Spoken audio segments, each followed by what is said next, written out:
O Sinal de Yama, uma HQ de Tex. Essa aqui é outra do que eu tinha lido durante ou antes da pandemia e que perdi completamente o ritmo de gravar os vídeos. Então é uma HQ que não está tão fresca na minha mente.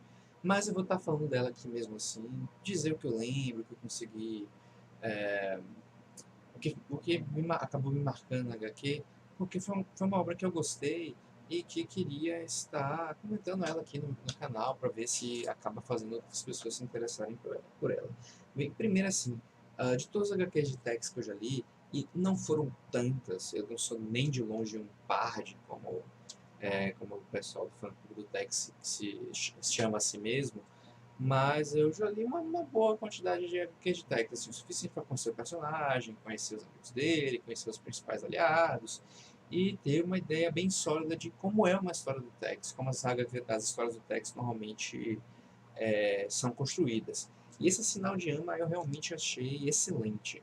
Eu acho assim que ela é uma história eu diria que clássica do Tex, ela tem todo um estilão de uma história do Tex convencional, só que eu acho que ela é muito mais amigável para pessoas que talvez não gostem tanto do estilo texiano de ser. Porque, querendo ou não, a obra do Tex ela lembra muito um filme antigo do John Wayne. Isso significa que é um filme que seria um filme muitas vezes em preto e branco, com um ritmo estranho, com técnicas de filmagem muito antigas e que traz uma dificuldade de ser apreciado por pessoas contemporâneas que estariam lendo. E eu acho que muitas das HQs do Tex, até mesmo as lançadas mais recentes, acabam sofrendo um pouco disso. A revista do Tex parece exalar um estilo, exalar uma proposta de uma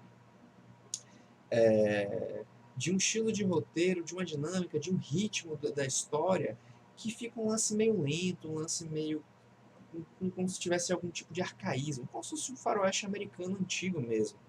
E eu acho que muitos leitores acabam sendo afastados por isso. Mas no Sinal de Ama eu não percebi tanto isso. Eu achei o roteiro bem dinâmico, bem direto. E eu acho que de todas as obras do Tex que eu li, uh, eu acho que foi a melhor arte. A arte do Civitelli. Eu não lembro de ter visto nenhuma HQ com a arte dele. Mas caramba, eu achei a arte dele fenomenal e foi um deleite estar lendo essa obra, que é do Bozelli, que é considerado um dos maiores escritores do Tex, e que realmente foi muito gostosa de estar lendo. Nessa trama aqui, é meio que o retorno do Yama, que é um personagem que eu não conhecia, mas ele é filho do Mephisto, um dos grandes vilões do Tex, que eu conheço, mas que eu nunca li nada sobre ele. E é uma HQ em que ele aparece como um vilão principal. Nesse aqui ele tem até um papel de coadjuvante. E o Yama, ele também está... Ele é um mágico, né? A persona dele como Dick Blackheart, que é o nome verdadeiro dele, ele é um mágico. E a identidade dele como Yama seria meio que como um cultista do demônio, um cultista de deuses da morte, que teria poderes místicos, poderes de ilusão. E esse personagem, ele tinha abandonado os caminhos do pai dele, o Mephisto, e voltado a ser o Dick Blackheart, um mágico é, meio que azarado, com uma vida meio fodida, e estava vivendo com a mãe dele e meio que deixou o passado dele de vilanesco para trás, mas acabou retornando à identidade dele de Yama e recuperando os poderes dele. E de fato, poderes. De todas as HQs que eu li do Tex até hoje, coisas sobrenaturais têm indícios, mas nunca nada concreto. E aqui, nessa HQ do Sinal de Ama, realmente ocorrem coisas sobrenaturais, ocorre magia, mas não magia daquele tipo de magia ostensiva, bola de fogo e tudo mais, mas aquele estilo mais de feitiçaria, de magia negra, daquele tipo de magia maligna que você tem que sacrificar muito para conseguir alguns poucos efeitos e que se vale muito de mentiras e enganação para fazer com que efeitos que na verdade não são tanta coisa pareçam muito maiores. Então o Yama é basicamente um ilusionista que reuniu em torno dele um séquito de cultistas que muitos deles de origem hindu. Então novamente o Tex com questões aí raciais complicadas, já que o personagem sempre mata índios, muitas vezes mata mexicanos, e nessa aqui ele mata muitos indianos. Então uma coisa que constantemente tem que estar sendo abstraído na leitura da HQ. Mas enfim, o Yama junta ao redor dele um séquito de pessoas de linhagem indiana que estão nos Estados Unidos, imigrantes. Eu acredito que na época do Faroeste existiam indianos lá, e que ele se personifica como se fosse uma reencarnação de algum deus da morte, e que é louvado por vários desses cultistas. E ele tem poderes mágicos para meio que mostrar que é uma pessoa com poderes, meio que divinos e tudo mais, e bota esse culto atrás do Tex, que é um dos maiores inimigos do pai dele, que ele quer superar o pai dele, e alguns diabos lá, que ele tem uma porra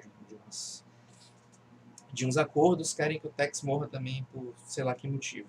E durante isso, os Pardes lá, né, o Tex, o filho dele, o Kit Wheeler, o Kit Carson e o Jack Tigre, eles vão tendo que enfrentar esse culto, descobrir o que está acontecendo, descobrir que, primeiro, que o Yama retornou, entender que culto ao Deus da Morte é esse que está aparecendo desse pessoal indiano, e que tem umas cenas de tiroteio muito boas, inclusive que, pô, assim, é claro que a gente lê Tex e nunca sabe que o Tex não vai morrer, sabe que o Jack Tigre não vai morrer, nenhum dos quatro personagens principais vai morrer.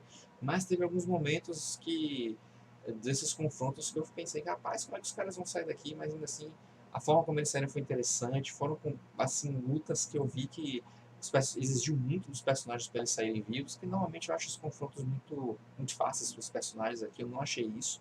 Por uma emboscada que eles sofrem numa cidade fantasma, eu achei muito boa. E depois disso eles têm que vão atrás do Yama, tentar derrotar ele, né? Enquanto ele vai usando as magias deles lá, das diabruras dele.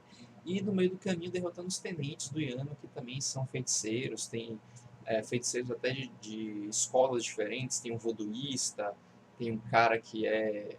Tem outro que é indiano, mas tem outro que é tibetano, tem um feiticeiro texano mesmo, não, texano não, mas americano mesmo, pistoleiro, que lida com feitiçaria negra, diabolismo, então tem umas coisas bem interessantes. Eu acho que essa obra poderia ser maior, poderia ter umas 50 páginas, até 100 páginas, se duvidar mais, porque esses tenentes do Yama são legais, são personagens legais, e chega um ponto em que eu acho que a situação deles é resolvida muito rápido. Mas ainda assim a obra foi muito boa, eu achei que teve uma cadência excelente, não, eu não eu acharia muito legal se ela tivesse mais 50 páginas, entre 50 e 100, mas o ritmo como foi escrito, ela tem, se não me engano, 202, não, 338, confundi completamente, tá, tudo bem. Se ela tivesse mais 50 ou 100 páginas para fechar 400, seria muito legal, mas assim, é uma revista grande, inclusive maior do que muitas das que eu li do Tex, que eu li principalmente pelaquela coleção da Salvat, então que são obras que tem por volta de 200 a 250 páginas, então essa aqui é um pouco maior, e eu achei ela muito boa, mas a resolução de alguns vilões eu achei que ficou muito rápida, embora isso tenha até forçado alguns plot twists no final que eu curti. Assim, foi uma obra que eu gostei muito, alguém que desconhece Tex completamente, eu acho que pode gostar sim de ler só de ler o personagem, mas ela tem muitos dos clichês que normalmente as obras do Tex têm. Então, assim, quando você vê determinados personagens, você já sabe o que vai acontecer com ele. E os autores nem se preocupam tanto em esconder esses clichês, esses tropes. E eu acho até que faz parte, meio que do estilo da narrativa do Tex. E eu não me incomodo, na verdade, não. Mas eu acho até interessante em ver como essas coisas são abordadas numa história do Tex que busca mesmo formas clássicas de contação de história e de roteiros assim com a cara de coisas mais antigas, de filmes antigos. Mas por enquanto eu vou ficando nessa. Ah, um detalhe.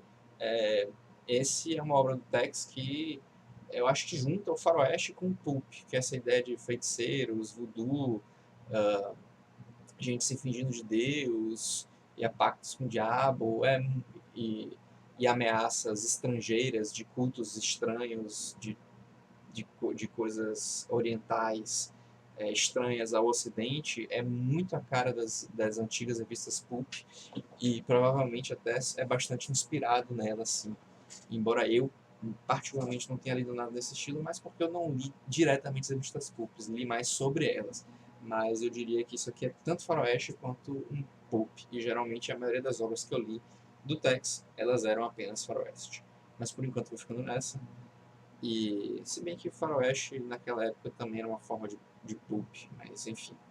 Pelo menos estou falando mais do que como a gente entende hoje em dia. Mas já me alonguei demais, vai fechar 10 minutos aqui. Mas por enquanto é isso, espero que tenham curtido esse meu vídeo enrolado sobre uma HQ que eu li há algum tempo atrás, não está tão fresca na minha memória. E eu vou ficando nessa, e até a próxima.